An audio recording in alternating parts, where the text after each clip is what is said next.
Para mí que ese carrito, ese taxi le salió al señor de allá. Yeah. De esa calle así. No.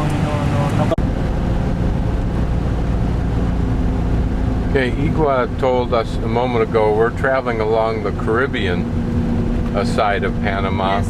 On the inside of the province that is called Colon.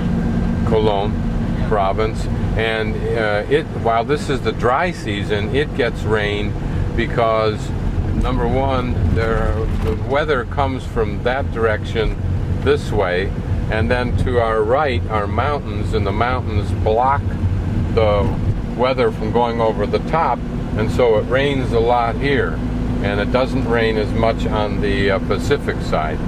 And so therefore, even though Nellie told me it would not rain, it's raining. This is very lush and very rich over here because of the rain, I'm sure. You are? A lot of foreigners. Yeah. Because of the weather, because it's close to the coast. Yeah. Now with the tourism, the price of the land having increased the last 3 years, 4 years. This road ends there. Well, this road forks in two roads. One ends in Palenque, the other one is in Toledo. Palenque, Santa Isabel, está... Another one in Santa Isabel. Está la... Guaira. No, la Guaira es para acá. The other to Panama and the trip Portobelo, and when he was leaving, he got shot at and he died over there. Oh, Drake died right there? Francis Drake, yeah. How did he get shot? Who shot him? One of the... Well, he came here, he attacked Portobelo. Ah. A small town. Is this the small town of Portobelo? Yeah. Almost, I can say that 80% of the population are black here in this town. 84% 80, are black. Yeah. And this is the little town square, just dripping with the rain we've had. Kind of nice to get out of the car because they keep everything refrigerated. And then when you do get out, it's hot and muggy, but it's nice now.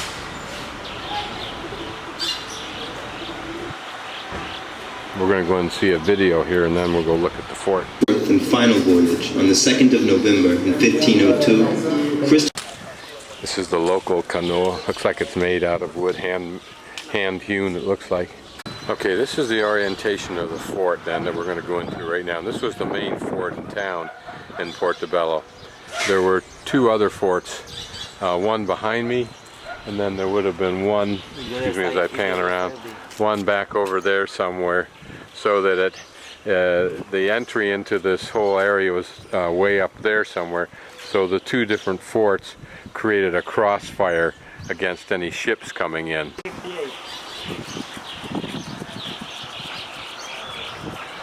This fort was established in 17 and 15. There was the last improvement. In 1758? Yeah. But the first time that was established in 1597.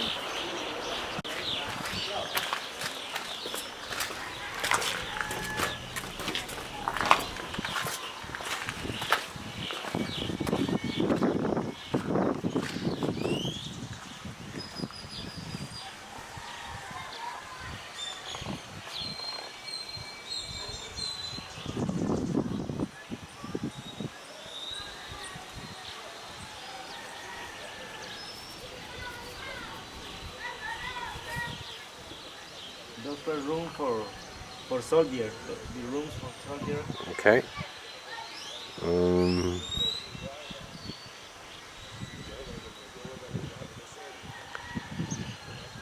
Here you can see the typical layout of a fort, the slotted windows that you could aim out of. There was a guardhouse here above the actual entranceway. That's the customs house there. And up here would have been cannon. How these cannon related to the cannon for the rest of the distance, I don't know. That would be a military thing. And then here a ramp for getting the munitions as well as the cannon up here. It's interesting when you look at the profile of the fort, the front, it indents. It goes in this way and then there it goes out that way. But it gives you your different angles of fire. For example, here, looking out of this gap, I'll move over so I'm looking right down along the side of that left side of that wall, and you can see how it covered almost to the entrance of the channel of the bay.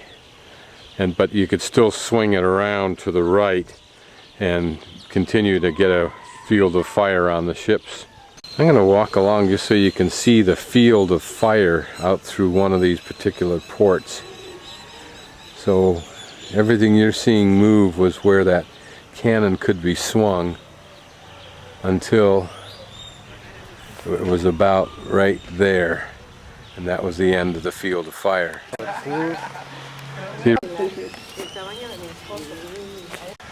Now the platforms you see in between the cannons were for the purpose of riflemen, because as the battle waged on and the boats came, the big ships came in as far as they could come to be reached by cannon, then they would disgorge boats, small boats, that would then bring the men closer and closer for an ultimate attack, directly a frontal attack on the fort, and that's when the men would be firing their rifles. Just imagine how heavy those cannon are and how many men and the mechanism it took to shift these around, as well as to pivot them up and down. Here's another entryway, perhaps restored, up to the second of the two high levels. What advantage they gave the fort in having these high points, I don't know.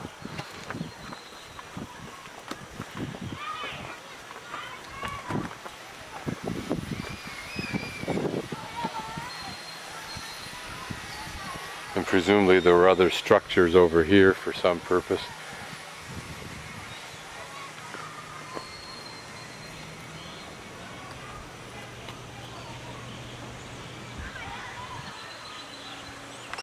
And this is a well that apparently even this close was able to get fresh water from somewhere. What was this for, do you know?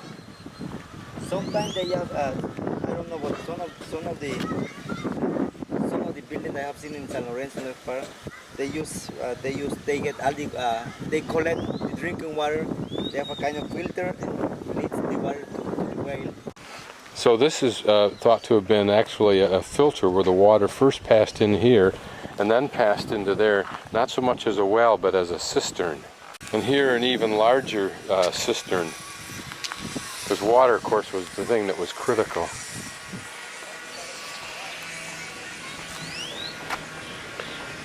What do you think this was for?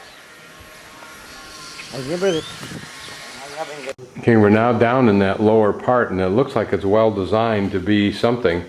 We're not sure whether it was a cistern or whether it was a cistern and then became a jail, but it was certainly something. Here you can see where there was some kind of mechanism for a door or something that would hold the water back. Again, who knows what these openings were for. And it goes back in.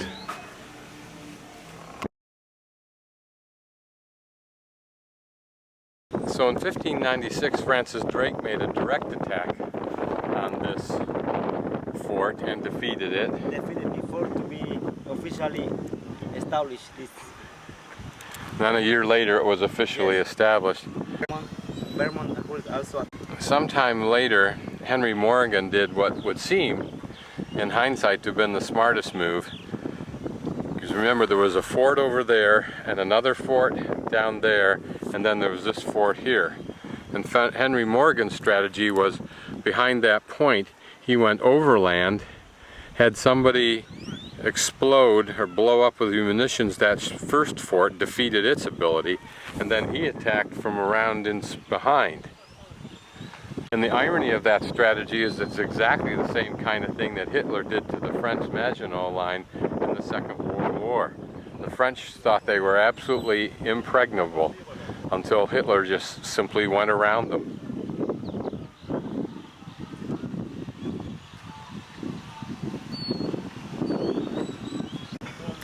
You can imagine that other than the threat of being attacked, because because of the tremendous amounts of gold and silver that were stored here, that were shipped up from the center gathering point in Lima, Peru.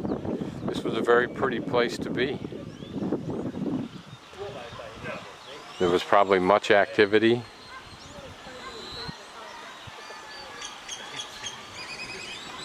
Even today it is a very pretty location. Now we're looking down below the grade of this upper portion, which may be a reason for justifying the upper portion. And this house, or building that stands by itself, was used for munitions. Presumably it has a roof, but I wonder if in fact it wasn't either covered or protected by even higher walls than what we're seeing right here.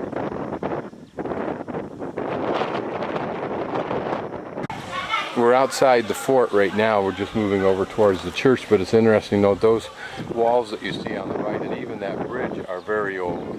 However, because this area was abandoned before people thought there was any importance to Portobelo, Antigua, these houses have been built up. And so now they set on top of perhaps a very rich archaeological zone. We're going to look at this church first.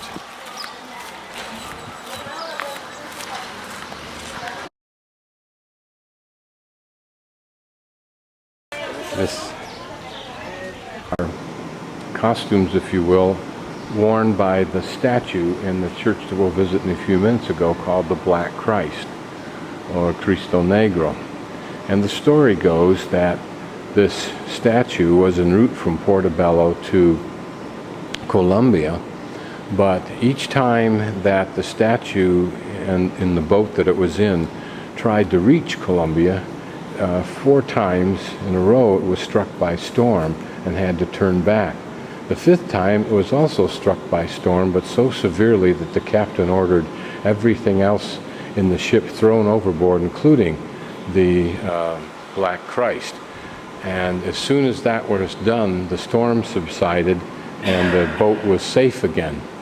Now, once the statue was recovered later by fishermen, it was brought here to this church, and at the time they were suffering from the great diseases that the Spanish brought, so the statue was carried around the city and the disease stopped.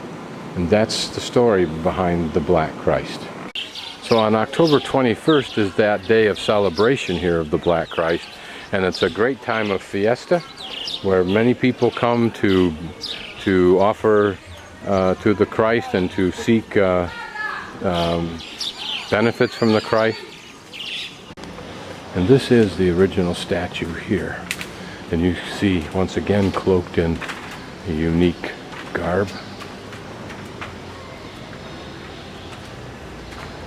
What is interesting is, I believe,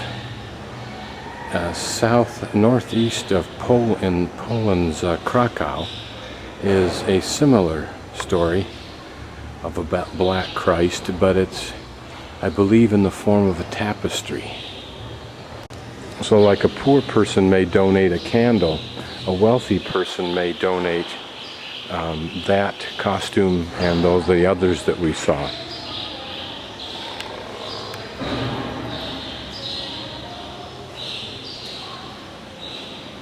Notice that you see symbols of the tools of various trades. Some of these symbols have real, raw religious significance. There, for example, are the whips with the metal on the end that are used to, I can't remember the word, but it's to damage Christ's body before and perhaps even while he was carrying the cross, but certainly before the crucifixion. And there, the 3 nails for hammering Christ to the cross. And there, the hammer, and perhaps the ladder, escalera, to bring Christ down. Now there you have the hand. Which hand it is, don't know, but there's 3 dice where they were gambling for Christ's clothing. And there the acronym on the top of almost all crucifixes. I don't remember what it means now. I think it's Latin. And there a glove, and I think that may be the chalice Christ's blood, and the wafer of bread representing Christ's flesh.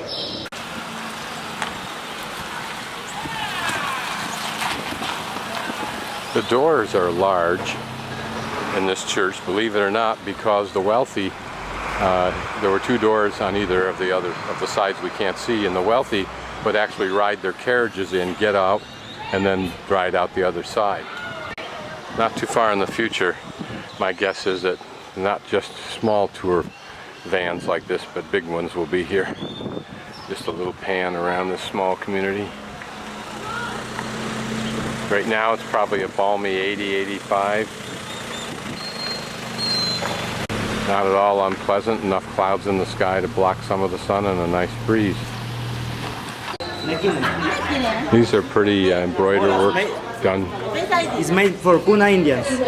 By the Kuna Indians, of which Juan is a member of that tribe.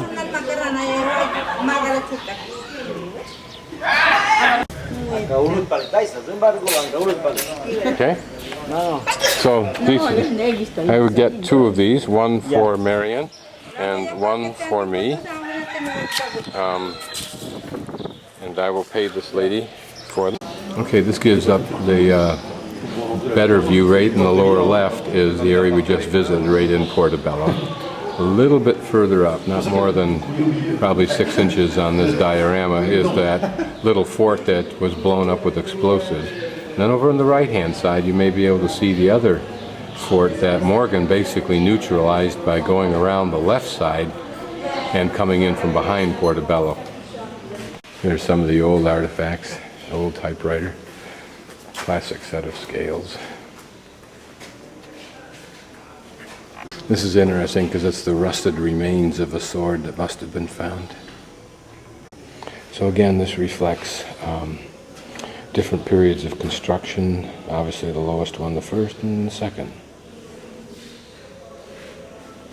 Most of different sized cannonballs. And in the other room, we encountered a cannonball that was hollow, that would have been filled with explosives and would have exploded, probably with a lit wick just before it was fired.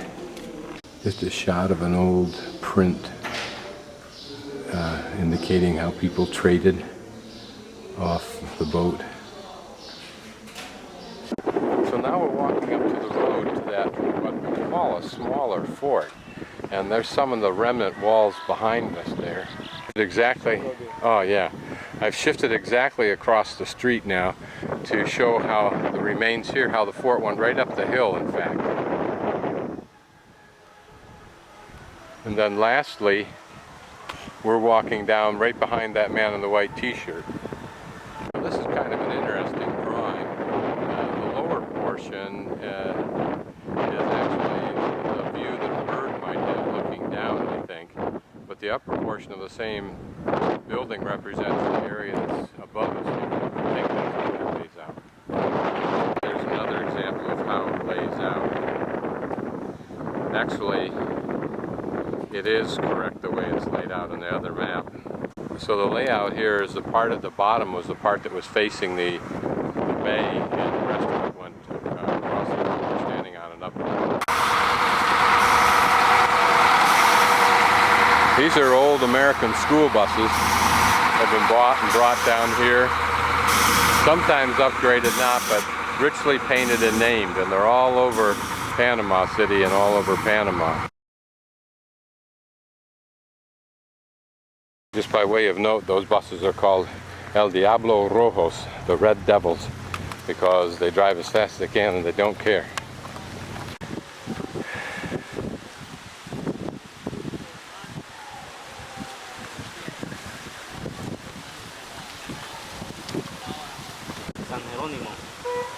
Now we are just entering in. You can see this was even itself a heavily guarded position, as one might imagine. They seem impregnable, made out of stone as they were, and not having the explosives we think of today, but they were not. And this was destroyed with explosives. Yes, explosives. Over there was the munitions. Uh-huh. Yeah. So here in Morgan style, later to be copied by Hitler. The main force for Morgan's troops went around behind those hills down to the main Portobelo fort we were just at, and then a smaller force came down here and literally blew up their munitions dump, which rendered this fort basically useless.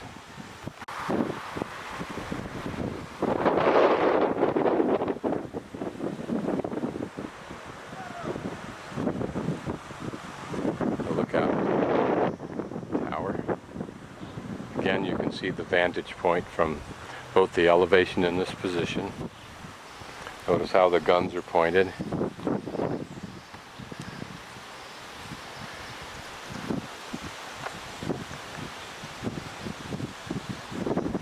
Notice that more guns were pointed straight out from the fort at an angle to the left.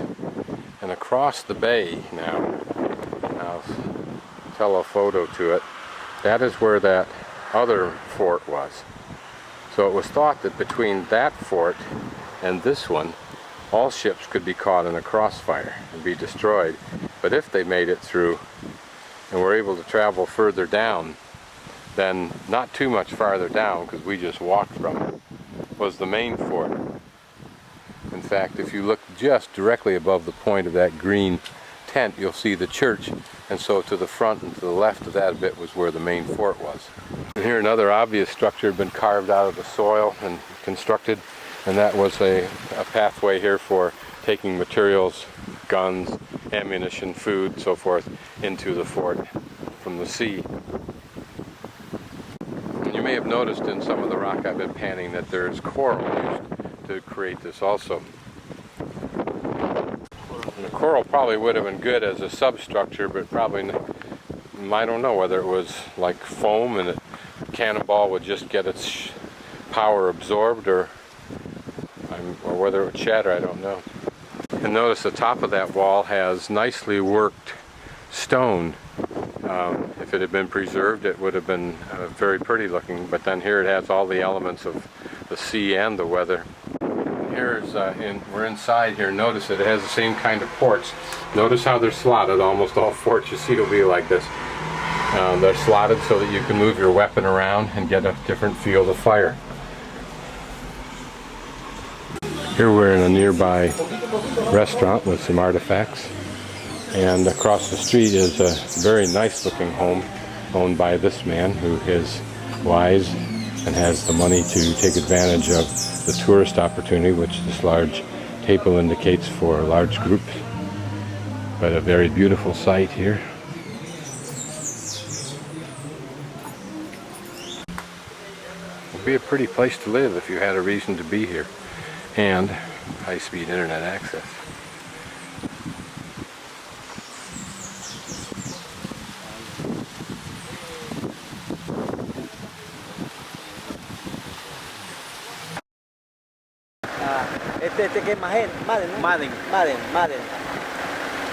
So this dam was built by the United States in 1936 after we had finished the canal, in order to eliminate the problem of varying water levels inside the canal lock system.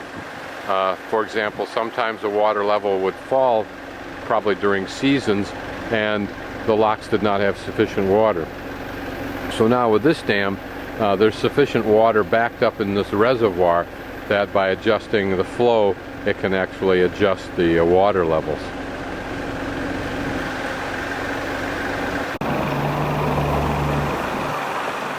Behind me is part of the lake, which ironically, not ironically, but coincidentally swings around here and is there.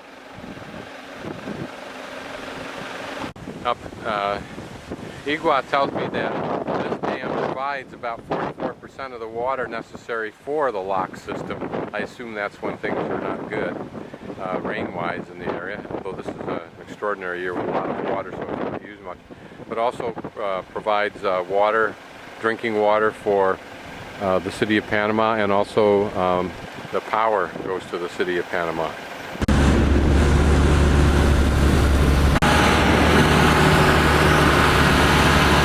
Water purification plant over there.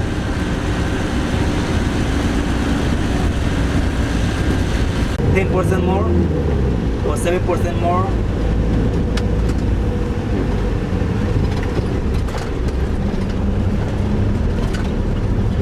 They are making they are just adding the other part of the corridor that we have. Mm-hmm. We call highway. This is the highway they are making. That was the head of this part of the canal. Oh yeah. Just so when the ship here they are. Hey, we're at the Pero Miguel locks, watching one of the Panama ships. That's the largest ship that can go through the canal right now. The post-Panama ships are the ones that can't go through here now, but that they're rebuilding the lock or enlarging the canal to allow for. So what you see ahead are mules. The first ones were made by the Americans, and now the latest ones are about $2.3 million made by the Japanese. And there can be anywhere from 4 to 8 of them pulling a ship like this through. And what their primary purpose is to keep these large ships from touching the sides of the locks when there's only about 20 inches of clearance on either side, which is rather amazing when you think about how much tonnage there is on that ship, and yet it's being kept within those 20-inch tolerances. German company. And this is the second bridge that was installed, the Centennial Bridge in 2003. It was made by the Germans. It's the second bridge over the canal. The first one's called the American Bridge. There we can see another boat coming down the canal, ready to position itself in the locks.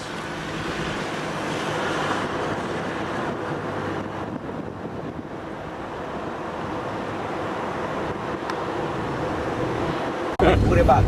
That's the container cargo train. So What they do with those cranes is they use for the maintenance when they have to. the USA used to own 5 miles on either side of the canal and 50 miles of its length, for a total of 500 square miles. And when the United States turned over the canal to Panama, the economy dropped because the servicemen in the military left, and it used to use so much resources, particularly renting houses and driving cars on the weekends, spending their money in Panama City, that caused the economy to drop. However, tourism, and ironically principally American tourism, has more than restored that loss now. Controlled by USA. This is a domestic airport. It used to be the United States military airport down here. So presently the lock is 110 feet wide and 1,000 feet long, and the new locks will be 150 feet wide.